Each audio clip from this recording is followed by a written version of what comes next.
Welcome to Spooky Ass Shit. I am your host, Eric Dwinnells, and tonight it just feels right because Tom Cole is back. Hello, everybody. I missed all of you. And most of all, Eric, I missed you. I missed you too, but the thing is, to the folks out there, it might not seem like it's been that long since you've been here. Because I put out one from the vaults. Oh, that's right. That's right. I remember that, yeah. The cult episode. Yep. Which was put out recently, but actually recorded months ago. It sure with was. With some audio recorded multiple times months ago. Fun fact, we recorded that one more than once. Yes. Now, because then I got curious because I was like, well, when is the last time Tom was here? And I looked through the old episodes, and your last posted episode was actually all the way back in March. No, it wasn't. Yeah. March? Get out. And I was like, he's been here since then, and I couldn't think. I was like, I know he's been here, but that's what it was because we twice recorded the cults episode. Yes, we did.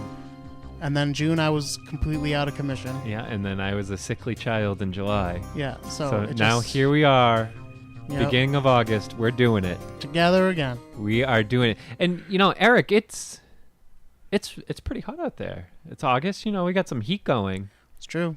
Yeah, dare I say, I feel like I'm gonna spontaneously combust. Well, just don't, because you're in my leather couch right now, and I can't afford to buy a new one just yet. Uh-huh. So I'd appreciate if you not mess up my couch. But that is, funnily enough, what we're going to talk about. It's almost like you knew that. It is almost like I knew that. It's funny how that works. Yes, tonight we are going to discuss spontaneous human combustion. And one of the reasons we're talking about this is because actually this is a listener suggested episode. Yes, so thank you, Christina. Yes, Christina wrote to me on Facebook a long time ago. Sometimes it takes us a while to get to things, but we get there. Yep. We'll get there. I know there's other people that have requested certain things. Don't worry. If it's possible, we're going to work them into, but sometimes there's timely things we need to talk about, or sometimes something else just strikes my fancy a little bit more at a certain point in time. But I had mentioned human combustion and that Christina wanted to hear an episode about it to Tom last time he was here, which apparently was months ago. Yep. And he was like, oh, yeah, that'll be a good one. So I've been saving it. Yes, I'm honored. I'm honored. And I'm excited. Yeah. Before we launch into the episode, of course, I want to remind everyone to go to the website spookyas.com or spookyasshit.com. They both take you to the same place, and that is the show's blog page.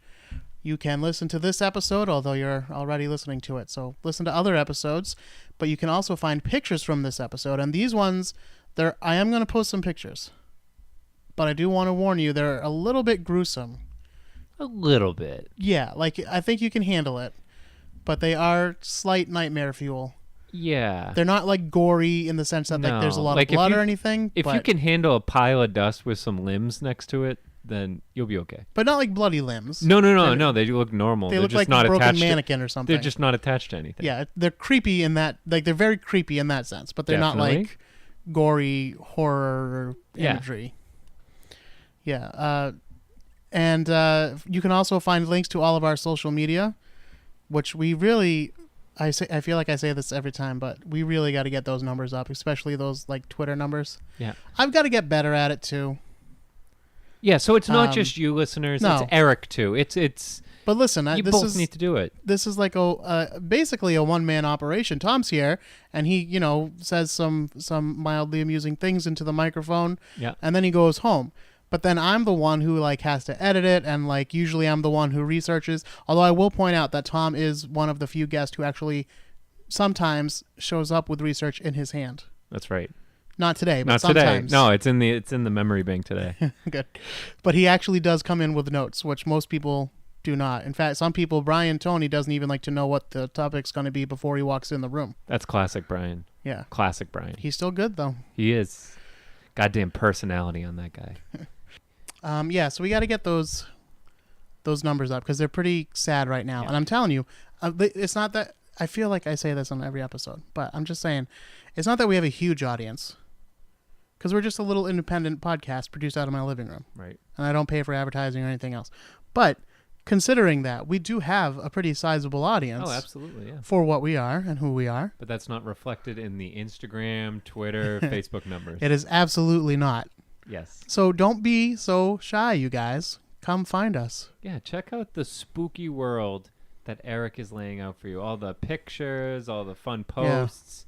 Yeah. It's real good stuff, guys. I'm thinking of turning the Twitter over to somebody else, actually. Yeah? Like, not some stranger, but maybe Jenny Blades or someone who, like, I don't know if she would have any interest in it. But is she a good tweeter? I feel like, I don't know if she is, but I just feel like I can't do it, but I want someone, like, reliable. And you're not on Twitter. Yeah, right? just in my normal life, I don't have any right. Twitter or Facebook, which... I'm good with Facebook. Yeah. But Facebook is, like, old man shit now. Yeah, yeah. But that's the only one that I'm, like, pretty good at. Yeah, it's Instagram's where it's at now. That's what I hear. Yeah, I do some Instagram for the show. I do think I put out some pretty good pictures. I don't do a ton. I don't want to bother everybody. So you do the gram? But you're gramming? I do. Insta. You're like Andy Grammer over there? Or Kelsey? Is that what you're going for? Yeah. Andy Grammer? Andy Grammer? I thought that was just maybe something I didn't understand. No, that's what I'm going for. You just fucked up. No, that's the mild humor you're getting today. Yep. That's I'm bringing my solid D game. All right. Anyway, just to finish out this plug. So, yeah, you can like us on Facebook at facebook.com/spookyas, and you can find us on Instagram and Twitter, both at spookyassshit. Let's see. Anything else we got to catch up on, Tom? We talked about how long it's been. Yeah, I don't know. No? Not on the podcast. Not on the podcast. Yeah. All right. Well, then, allow me, if you would, to take you back. All right.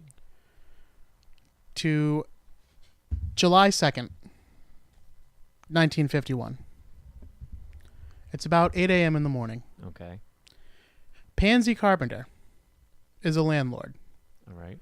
And she goes to deliver a telegram to one of her tenants, a 67-year-old woman named Mary Reeser. But as she's walking down the hallway to go to Mary's apartment, she notices soot in the hall near Mary's door. Oh, that's not right. When she attempts to turn the doorknob on Mary's door, she notices that it is warm to the touch. Almost hot, dare I say. Oh, my. And she's like, this ain't right. I'm going to get some help. Yeah.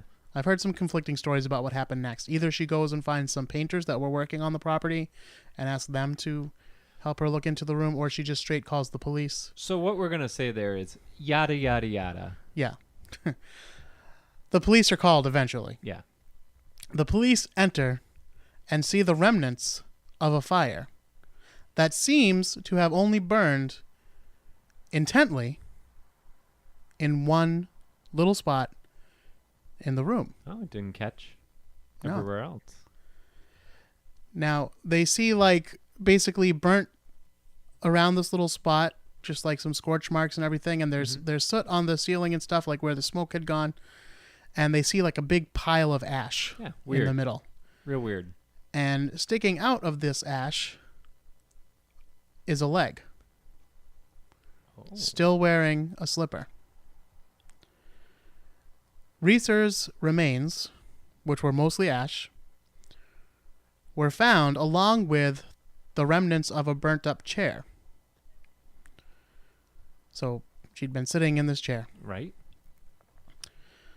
Her left foot was discovered, Still there. as well as her backbone and her skull, which they point out oddly seems to have shrunken. And in some descriptions it says that even shrunk as small as a teacup. Oh, wow. Which is not something I've heard of happening before, but that's interesting some to keep in mind. Amazonian stuff. So she burned up in this fire, Sure. and it burned right in the middle of the room. But the thing is, there were some, like, plastic items around, Right. like the cover over, like, a plug. What am I thinking of? What's the name? There's a name for these things. A plug cover. Yeah, but It's anyway. like a safety. Yeah.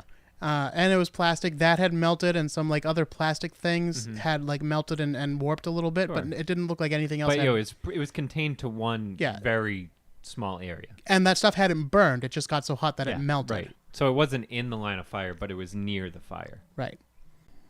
Now, was she a smoker? Was she in the fireplace? Well, Anything we're like gonna that? we're gonna get to all that. Okay, I'm getting ahead of myself here. Yeah. Now going back to the skull, we don't know exactly how much it shrank, Yeah. but it must have shrank somewhat because it is mentioned in the official police reports. Okay, so it doesn't say the it was teacup noticeably smaller than what you would typically expect to find. Right. And now this is what you might call a case of spontaneous human combustion. All right. In case you've never heard of it, basically what that means is it's a theory that your body is capable of catching on fire from the inside. Yeah, internally burns out. Burns outward and you die, obviously. Yeah. Well, actually, you don't always die. So some people that have lived or whatever. But this, and there are certain things we're going to talk about which are characteristic of spontaneous human combustion cases. Yeah, and or SHC, Yes, as it's abbreviated. correct. So the shrinking of the skull was not mentioned previously before Reeser's case.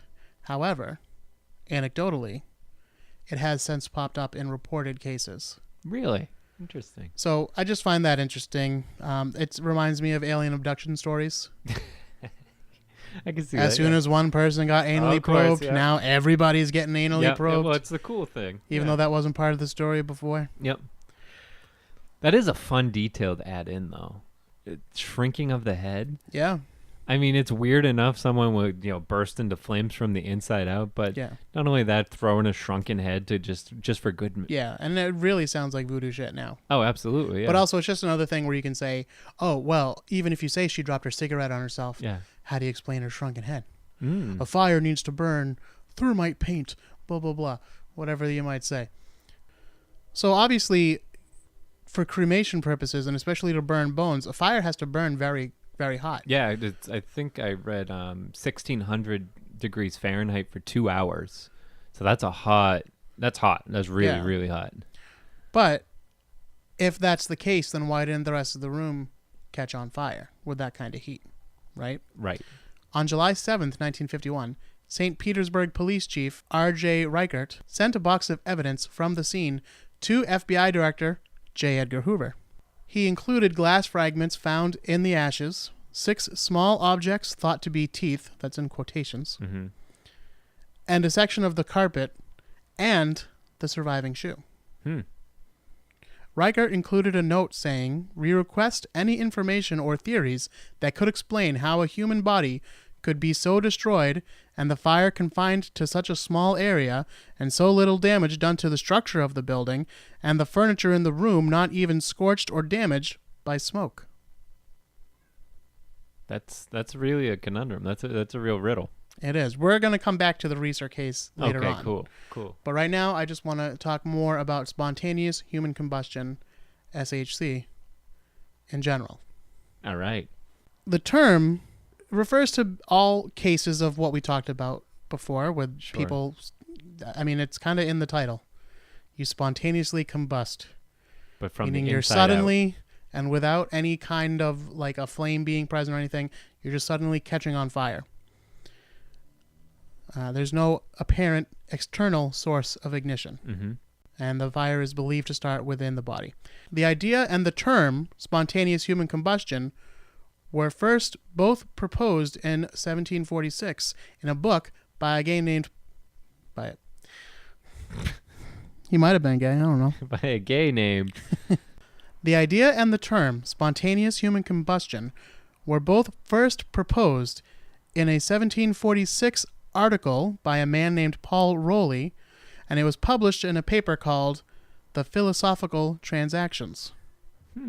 Catchy name for a paper. So this is this theory has been around for hundreds of years. Yeah.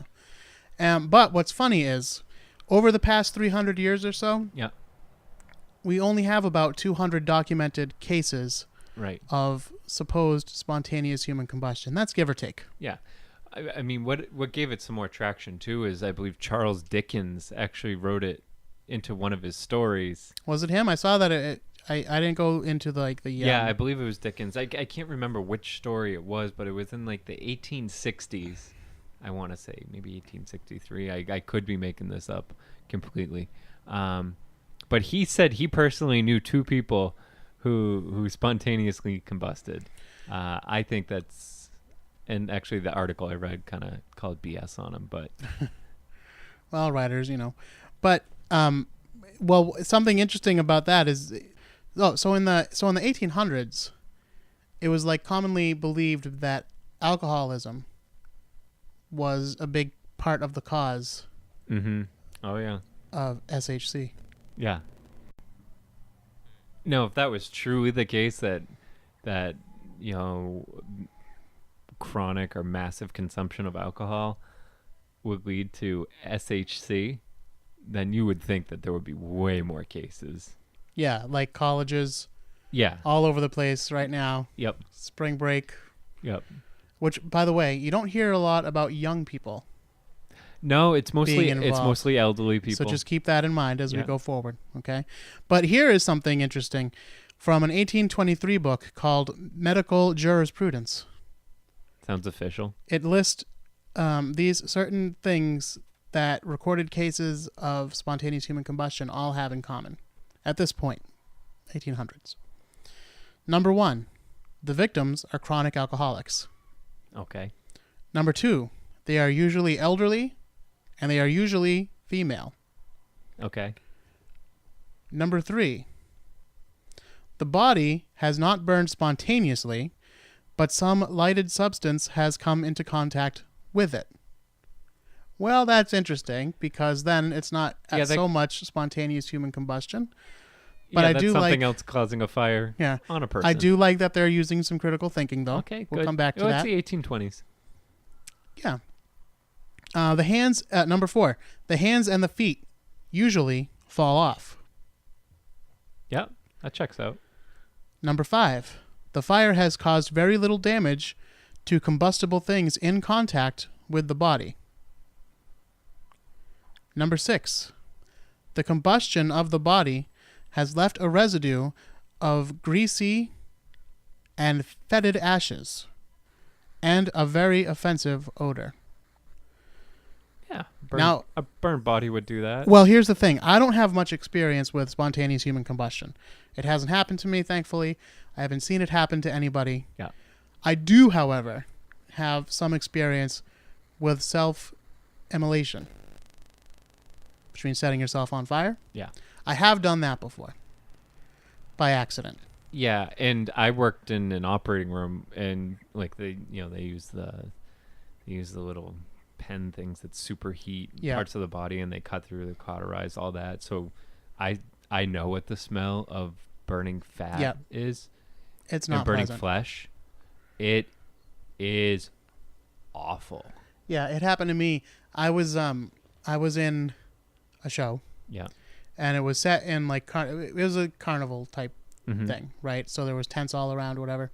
And we were having a cast party one night, and I was doing my fire eating. Of course, at naturally. the party. Yeah, I mean, if you're gonna have a party, you're gonna fire eat. I mean, yeah. And the director, because she had originally asked me about fire eating in the show, and I was like, yeah, I can totally do it. And then she was just like, oh, I don't know, it's a little risky. Maybe we won't do it. And I was like, okay, whatever. And I wasn't totally in shape, but I was more in shape back then, so I was actually playing the strongman. Okay. I was doing a strongman gimmick. All right.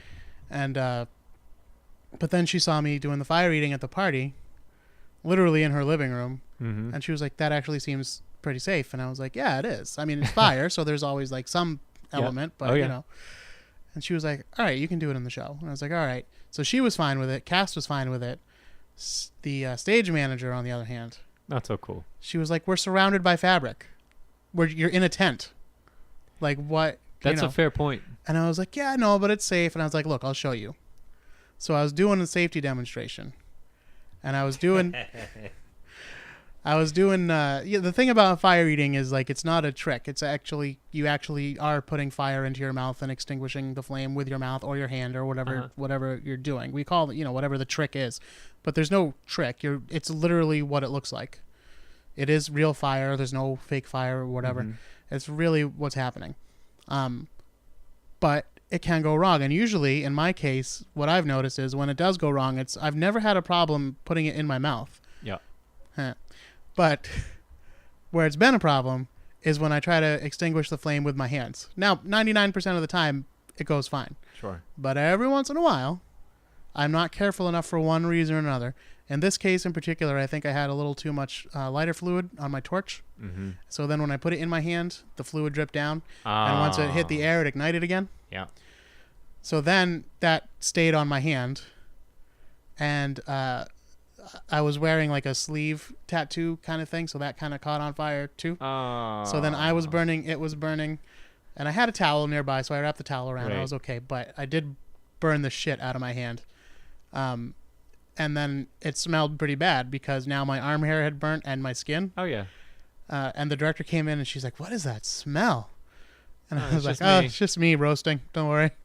She's like, "Well, we can't do that if it's going to smell like that." Yeah. And I was like, "No, I'll just do mouth stuff tonight." Wink. And I did. The show went on. Anyway. So my point is, it smells very bad. All right. And the theaters won't let you do it. And the carnivals won't let you do it if you stink up the place. The theater only lets you do mouth stuff. If you want to do theater, you've got to be willing to do mouth stuff. Now, science has taken a look at this. They sure have. And Joe Nickell, who if you've ever watched pretty much anything about paranormal stuff where they present not just one side of the story, mm-hmm. but, they also show like a scientific side. You probably know Joe Nickell. He's on TV a lot. And so all the way back in 1984, Joe Nickell and a forensic analyst named John F. Fisher got together and they said, "Hey, let's look into these cases of spontaneous human combustion and just see what's going on here." And they looked at cases from the 18th, 19th, and the 20th centuries. And what they discovered was that all the burned bodies were near plausible sources for ignition, right, such as candles, lamps, fireplaces, etc.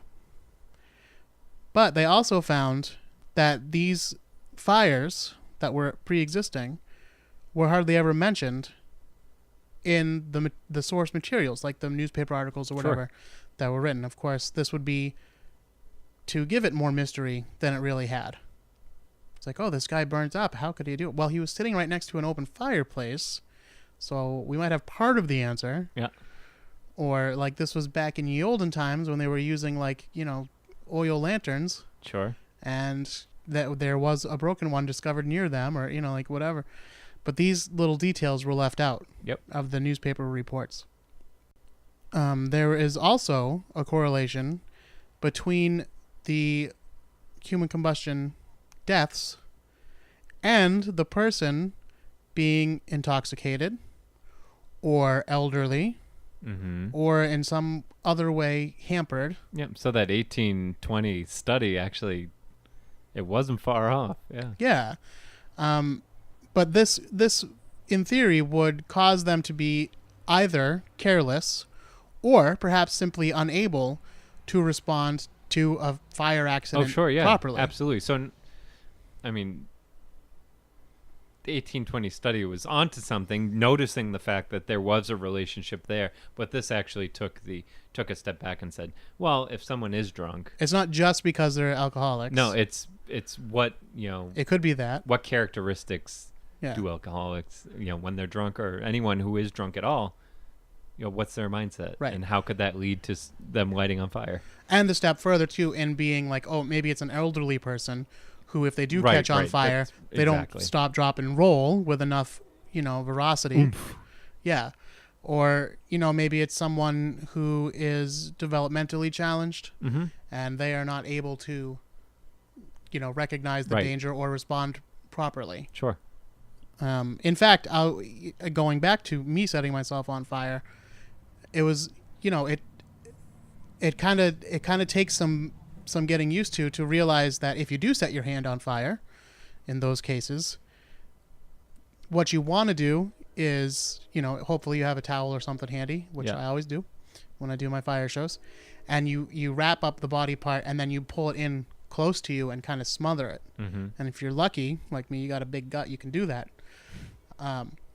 But I think probably a more natural reaction is to like throw your hand away from you and start screaming and saying, fuck, I'm on fire, waving your hand in the air, which of course is bringing in more oxygen, which makes the flame bigger. Yeah.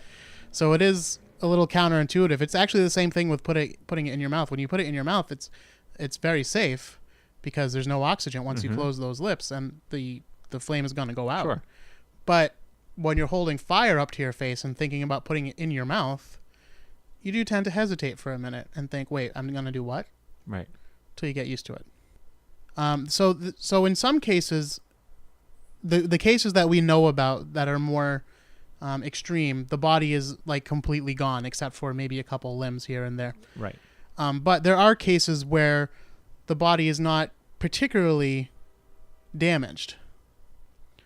In this case, what they found, Nichols and Fisher, was that the primary source of the combustible fuel could possibly have been the victim's clothing or a covering, such as a blanket or a comforter or something like that. Sure, and they call this the wicking effect? Well, that's what's coming up next. Oh, okay. Sorry. So they're saying in those cases, whatever was on top of them burned up, and then they were okay and they weren't damaged too bad or whatever. Oh, okay. Sorry. Yep. But the very next thing we're going to talk about. Okay. Sorry, got ahead of us. Yes, when the destruction is a bit more extensive, that could be caused by something called the wick effect. Do you want to take a stab at that, young Thomas? Sure. So the wick effect, and how I read it, it kind of works like an inside-out candle. Is that, on a normal candle, that the wick is on the inside surrounded by wax, whereas in the wick effect and spontaneous human combustion, the clothing on the outside of the body acts like a wick, and the inside's burning, like the fats from the inside. It kind of coats the clothing and makes like a flammable, coating on the clothing itself. It turns yourself into a candle, so it will burn slowly at a low temperature. So that's why it's not going to spread all around. It's going to be a controlled burn right on the person. So the unclothed areas, typically you'll see like the hands and the lower legs. You see the pictures. Go to spookyasshit.com or spookyas.com and you'll see the pictures. You'll see a big pile of ash. That's presumably where they were clothed, and then a little set of legs right next to it. Yeah. And that's it. Bravo, Tom. Good job. Thank you. So the other thing too is that the chairs burn up, and that tends to be why too, because the fat drips off the body. Right. And it coats everything it touches. It coats, right. And then that you've basically made a candle. Right. And we don't really think of candles being made from fat too much today. I think it's probably more common to think of beeswax. But back in the day, it was made from animal fat. Yeah, absolutely. So, hey, you and me, baby, we ain't nothing but mammals. So our fat will burn candles too. Absolutely.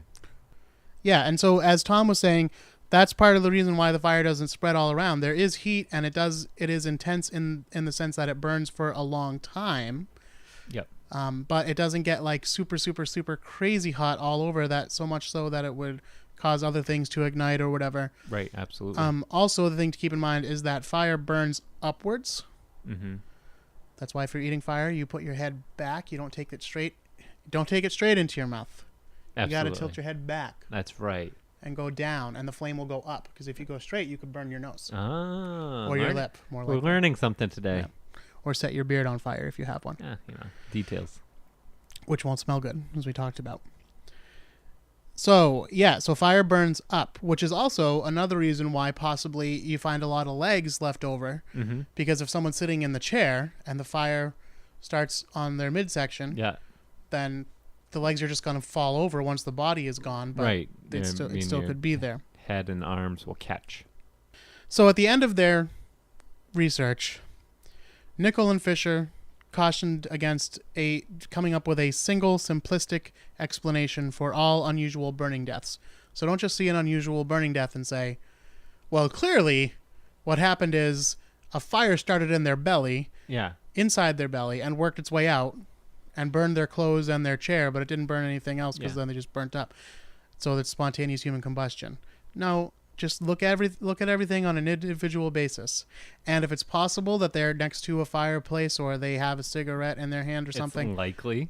That is more likely than the fire burst out of their stomach theory. There's no obvious reason. Must be spontaneous human combustion. Well, another thing they say is if it is something like a pipe or a cigarette, then it could easily burn in the fire. Mm-hmm. So you're not going to find the evidence of it. So then you're like, oh, well, there's no source of fire. But meanwhile, there was, but you just didn't see it right away because, So a 2002 study by the University of Tennessee, they cremated both a healthy and an osteoporotic. Osteoporosis. Osteoporotic.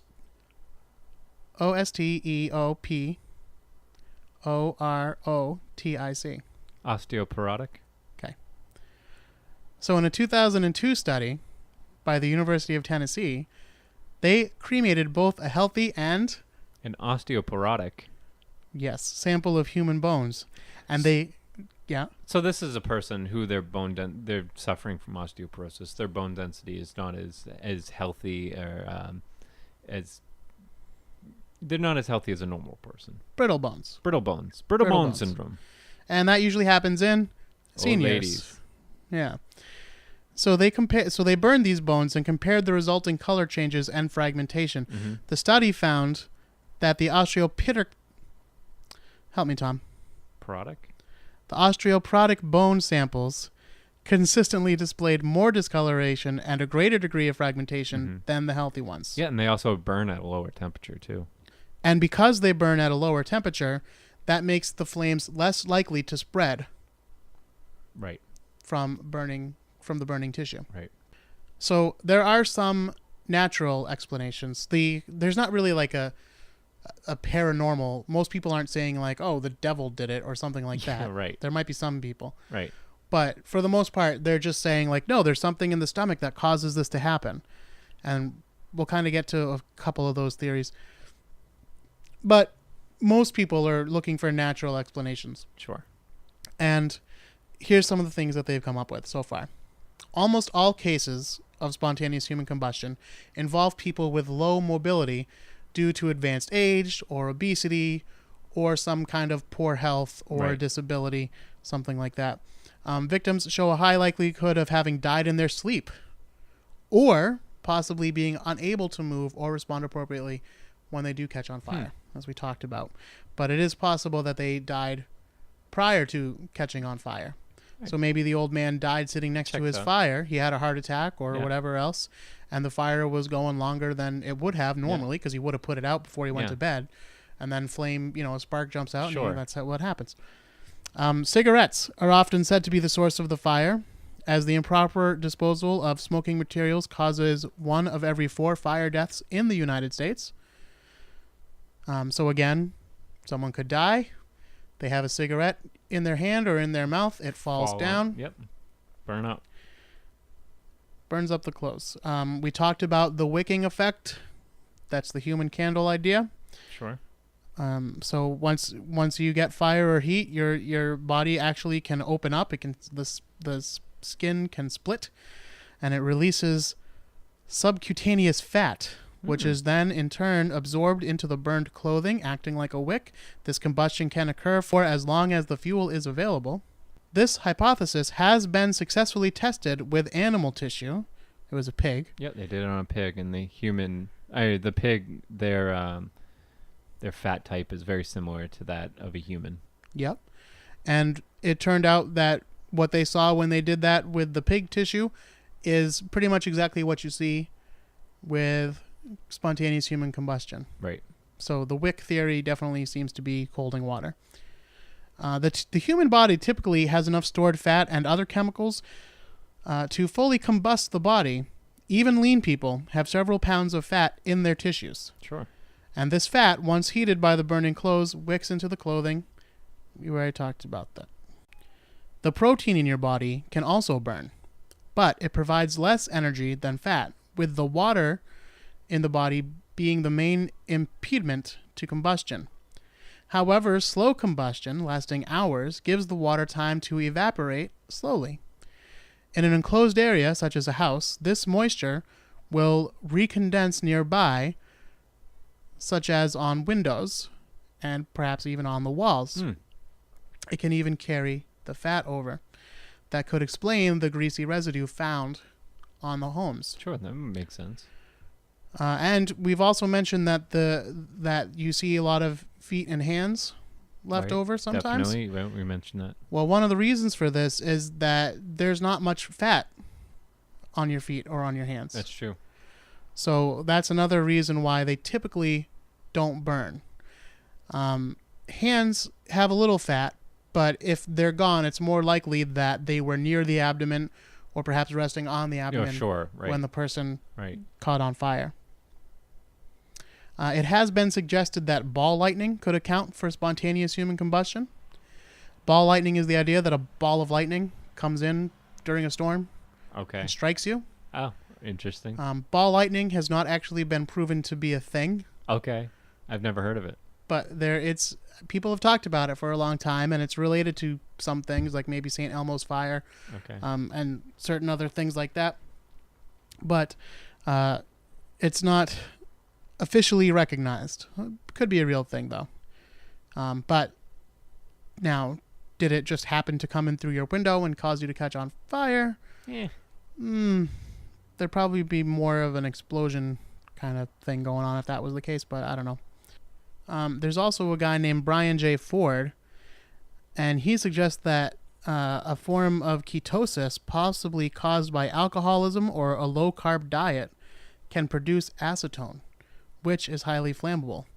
And therefore, this could lead to forms of apparently spontaneous combustion. Huh.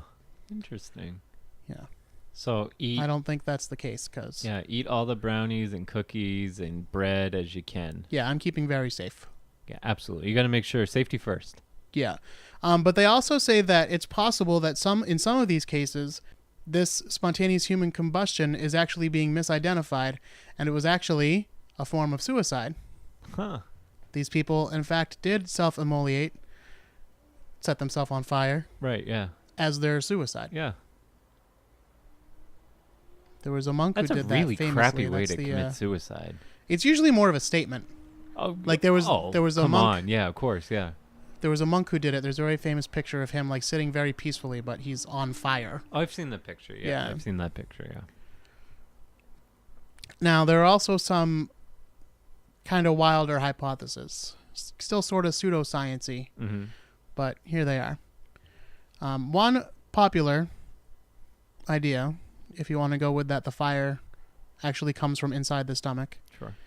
Is that when the fire is sparked when methane, the flammable gas that is produced when plants decompose. Right. It's also what you fart, basically. That's true. When methane builds up in the intestines, it is ignited by proteins in the body that act as a catalyst to induce and speed up chemical reactions. Enzymes. Basically, if you hold in your farts, you might catch on fire. All right, let them go, everyone. Yeah. I mean, be polite about it. Excuse yourself, go to the bathroom, or at least into the hallway where no one's standing. Or you know what? Make a statement. Just let them breathe. Go into public. Say, you know what? World, this is me. Do you want me to catch on fire? Do you want fire to come out of my gut? Yeah. All right, then. Let a fart come out my butt. That's right. That's a t-shirt. That's a t-shirt. It definitely, because it rhymed. Fire from my gut or fart out my butt? You choose, world. Where's the show going? Okay. Now, there is a problem with the theory that spontaneous human combustion starts in the stomach, because in many of the reported cases, the internal organs are actually present at the scene, and they're not as damaged as the outside. Right. Which so would lead you to believe if that's where the fire started, they'd be gone. Oh, yeah. Yeah. I'm no expert, you know, but Yeah, it's my just- dad and my older brother were both firefighters, so I feel like Yeah. I know something. Yeah, it's just so hard for a fire to start from inside the body because the body's made of about 70% water. Yeah. So it's tough. It's tough. Try to start a fire with damp wood. Yeah. You're gonna have a trouble. Other theories blame things like a buildup of static electricity on the body, Mm-hmm. or some kind of geomagnetic force exerted on the body. And then there's a guy, he's a self-proclaimed expert on human combustion. So he must be. Let's take him for his word. Yeah. This is a guy named Larry Arnold. He's written a book, of course. And he suggests that the phenomenon is the work of a new subatomic particle, which he calls the pyroton. Okay. He says it interacts with the cells to create mini explosions. But, and I don't want to shock you with this information, he has no scientific evidence to prove the existence of this particle, let alone the fact that it might interact with cells to create mini explosions. Wow. Interesting. Yeah, I know you were rooting for Larry Arnold, but I was rooting for him. he doesn't have the science but, behind him yet. that didn't seem to pan out. And then just to go back to the fact about the hands and the feet not getting burned, another thing we need to keep in mind is temperature gradient. We said that the flame and heat rises, right? It tends to go up. Right. So anything, at the lower end is going to be cooler automatically, making it less likely to burn. And if you think about it, that makes total sense because you light things with a match. Mm-hmm. And obviously the top of the match is burning and very hot, but the bottom of the match you can hold in your hand until the flame burns down and comes down and touches your fingers. You won't get hurt. Right? So going back to the Reeser case. Yes. When last we left the Reeser investigation, they had sent everything to J. Edgar Hoover and the FBI. The FBI eventually declared that Reeser had been incinerated by the Wick effect. Oh my. She was a known user of sleeping pills. In fact, her son, who was a doctor, had visited her that day, and he mentioned that she told him that she had taken 2 Seconal pills. Seconal is a mild sedative. Mm-hmm. And that she had mentioned if she couldn't get a good night's sleep, she'd take 2 more later on. Okay. So she had these sleeping pills. So they hypothesized that it was more likely that she had fallen asleep while smoking and set fire to her night clothes. Right. More likely that than a fire burst out of her Absolutely, gut yeah. for no reason. I mean, they can't say for certain, but that's If you had to choose between those two the things. most likely of all the scenarios. Right. Once the body starts to burn, the FBI wrote in its report, there is enough fat and other inflammable substances to permit varying amounts of destruction to take place. Sometimes this destruction by burning will proceed to a degree which results in an almost complete combustion of the body. So they basically said, there's nothing freaky going on here. Yeah. This is just an old lady who took too many sleeping pills, fell asleep, and set herself on fire with a cigarette. Yeah. Nothing to see there. We got more stories, though, just to mix it up and keep it interesting. Sure. And I'm going with the more recent stories. Yeah, absolutely. There's a surprising... That's 1951, yeah, but there's a surprising amount of recent stories of spontaneous human combustion. yeah. Let's take it to 1982. All right. In 1982, a developmentally disabled woman named Janine Safin was sitting in her 82-year-old father's home in Edmonton, in London. According to her father, a flash of light caught his eye, and when he turned and he saw his daughter, she was up in flames. Mr. Safin and his family managed to put out the blaze, but Janine did die of her third-degree burns about a week after entering the hospital. Mm-hmm. Witness said the flames were coming out of her mouth like a dragon, and they were making a roaring noise. There was no smoke or fire damage in the room. Some wonder if an ember from her father's pipe might have been what started the blaze. That could be. And now a pretty recent case from 2010. Oh my. In the early hours of December 22nd, 2010, Michael Flaherty, Oh, yeah. well, actually his neighbor, Mr. Mannion, was awakened by the sound of his smoke alarm. Mannion went outside to find heavy smoke coming from his neighbor, Michael Flaherty's house. He went to the door and got no answer, so he roused the neighbors and he called the fire department. Sure. Flaherty's home was searched by forensic experts and fire investigators. Flaherty's body had been found lying on its back with his head close to an open fireplace. The fire had been entirely confined to the sitting room, and the only damage found was to the totally burnt body, the ceiling above, and the floor right beneath him. No trace of any accelerants were found, and there was nothing to suggest foul play had taken place. Right. Assistant Chief Fire Officer Jerry O'Malley told the inquest into the death that after a thorough investigation, fire officers were satisfied that the open fire was not the cause of the blaze which led to Flaherty's death. Now, a big question I have for that is, why? There's nothing that explains why. This one too, I read a few articles about. There wasn't a ton of information about it. It was in Ireland, I believe, Galway. So the person, they could have been old and drunk. They didn't really say anything about the details of the fireplace, besides that he was laying real close by. They did suggest that they didn't see, or they didn't think that any fire had extended from the hearth to Flaherty. Well, again, it doesn't seem to take much. It seems like just a improperly disposed of cigarette, sure, yeah, or an ember from a pipe. Yeah. So if just an ember from the fire comes out, if it's an open flame. And the other thing that they don't mention is that he was a type 2 diabetic. Oh, wow.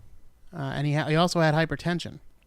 All right. Now, the coroner did say it doesn't appear that he died from a heart attack, but it's a little hard to tell the exact cause of death because his body's all burnt up. Sure. But who knows? If he had type 2 diabetes, maybe he went into some kind of shock. Or maybe there was some form of heart attack. Maybe if it wasn't strong enough to kill him, at least strong enough to knock him down or incapacitate him in some way. Also, he was not a young man. I forget. He was in his 70s, definitely. Yeah. But anyway, he was not particularly young, so these things all combined, again, could make it absolutely. So that his attempts to put out his own blaze, if he even had the chance to attempt to, right, would make it very difficult for him. And so the coroner did list the cause of death as spontaneous human combustion, but there's plenty of people out there that are like, why can't you just actually look into this? Right. Instead of just making up spontaneous. If you're not sure, just say not sure, but here's probably what happened. Yeah, right. They got the case on a Friday, They just want to pack up for they were going on vacation and I guess so. Got to get this one off the plate. But they do point out that, like many other spontaneous human combustion episodes, it takes place near an open flame, an open fireplace or a chimney, and you'll see that in the pictures. Some of them, especially there is a picture of this one. So visit the website, check it out. So one question that I have and that I've seen asked online many times, when you think about it, is if spontaneous human combustion is a real thing, right? Why don't we see it happen more often? And why does it only seem to happen to disabled people or elderly people when they're home alone or not quite near some sort of ignition source? Why does it only happen? Why doesn't it just happen while you're walking down the street and all of a sudden a young 20-something just combusts? So even if it is real, you have to find some reason why it's only happening to this type of population. Right. And so if you are going with, for example, the static electricity theory, well, why is it then that elderly people have more static electricity buildup, or people with disabilities? Why do they suddenly have more static electricity? Right. What's going on? Because they shuffle their feet more, maybe? I don't know. So is what you're saying is that, to blame or to say that spontaneous human combustion was the cause of a certain death is kind of lazy and convenient. I would say at least those two things, yes. Yeah, bullshit is more the word I was thinking. I was going to the nicer route, Yeah. but yeah. Lazy and convenient Yeah. sounds much better. It's an interesting thing to think about. And just like anything else, look, I don't want to rain on anybody's parade here. Sure. I know a lot of people come to this show because they like spooky ass shit. Yeah, absolutely. And I do too. I like talking about it. But what I also hope is that you folks out there will learn to be skeptical of things and learn to question things. Don't accept anything just because it's cool, Right. or it sounds really spooky and interesting. Like, yeah, that's cool, but is it real?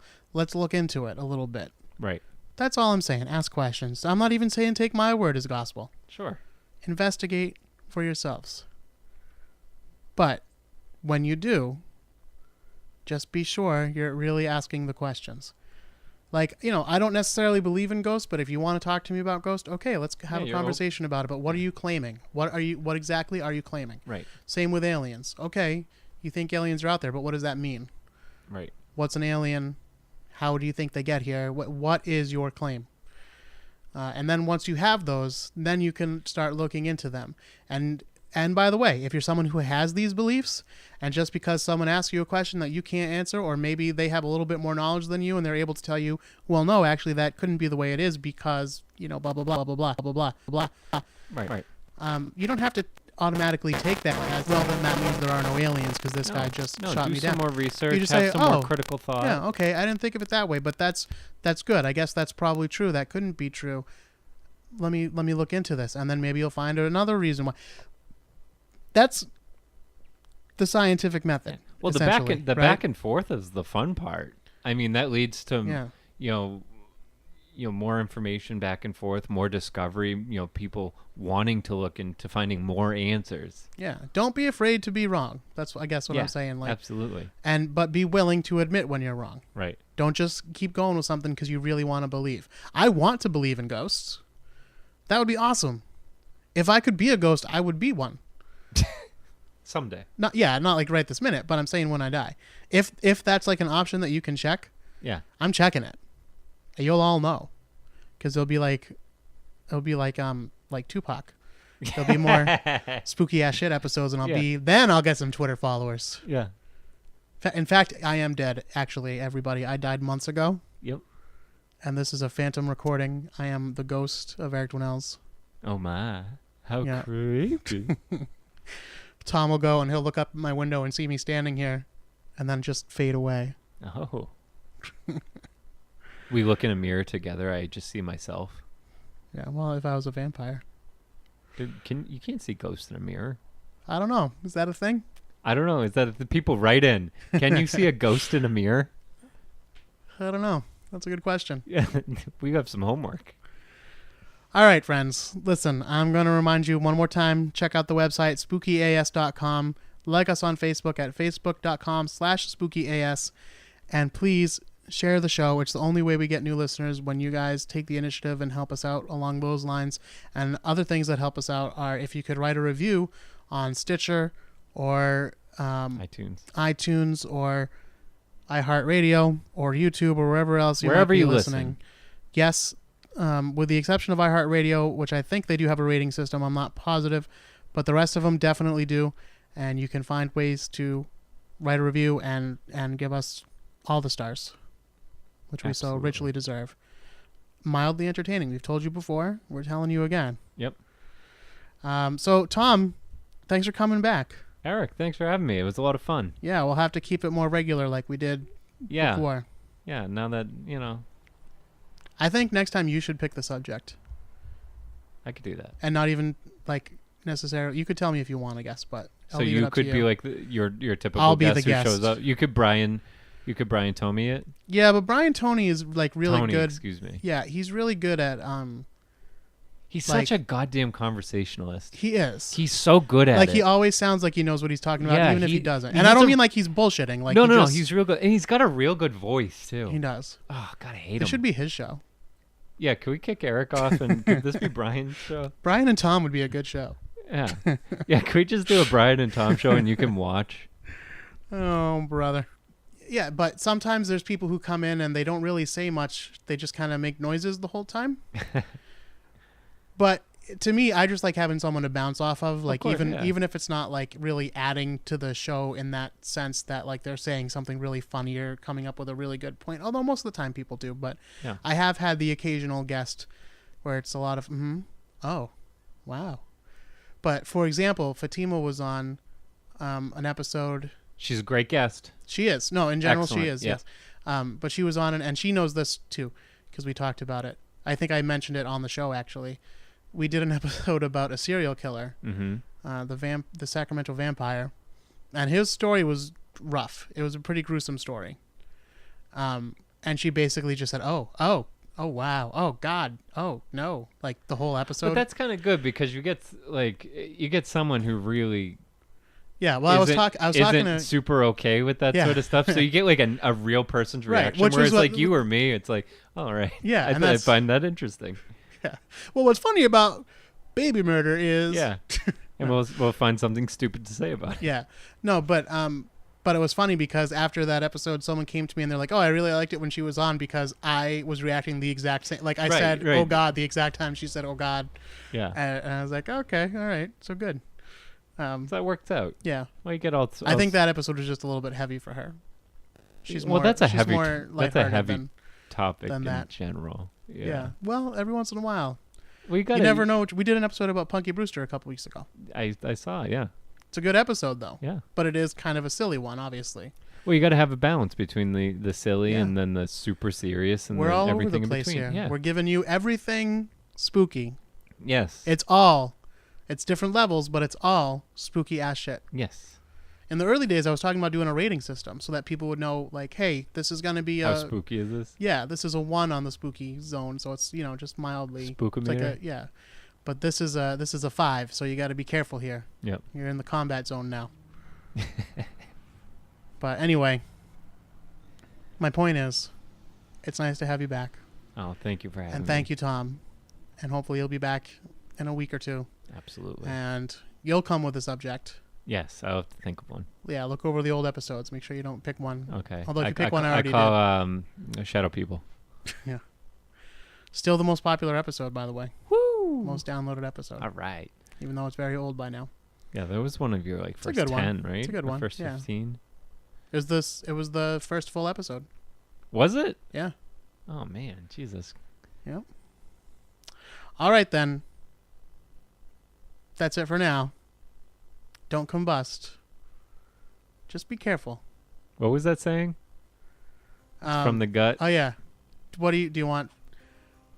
I think there's a catchier way we could put it. Like, the nugget of the saying was "fire from my gut, fart from my butt."